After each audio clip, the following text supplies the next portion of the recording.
Hello, my name is Matias Alberto Tovar Gutierrez, second grade middle school, and today I'm going to talk about corruption. Corruption is a very big problem, and the reason I say it is a very big problem, it is because Mexico is one of the countries with the biggest corruption levels in the entire world. So, what I'm going to talk about now is his definition. How does it affect us? His repercussion in Mexico, and how can we solve it, most importantly.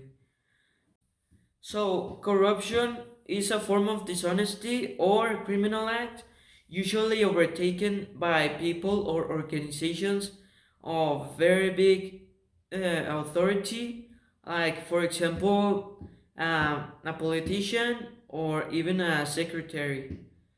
Now that we know the definition of corruption, we can now proceed to discuss how can it affect us.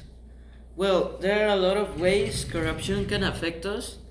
Like, for example, when the government needs to build a public place, like a school or an hospital or even a street, they sometimes tend to build it as cheap as possible so some authorities can keep a little bit of money for themselves. Sometimes these locations aren't functional at all, and it is very bad. And another example is when they don't pay their teachers, their doctors, or their policemen enough. So they tend to make a very bad job, especially the policemen. Since the policemen are a very big authority in the streets, when when they think they don't get enough money, they sometimes tend to do very horrible things to get some extra money. These consequences made by big authorities will always have a little bit consequence.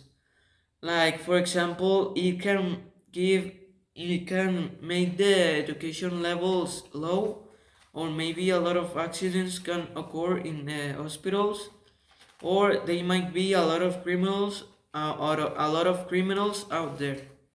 How does corruption manifest in Mexico? Well, as I said earlier, Mexico is one of the countries with the worst corruption index in the world. The reason of that is due to Mexico's big history of corrupt politicians as well as other corrupt authorities. Like, for example, a lot of Mexican politicians who were at charge at one point in history have been corrupt, which sometimes allied with cartels or other criminals to get money through through crime.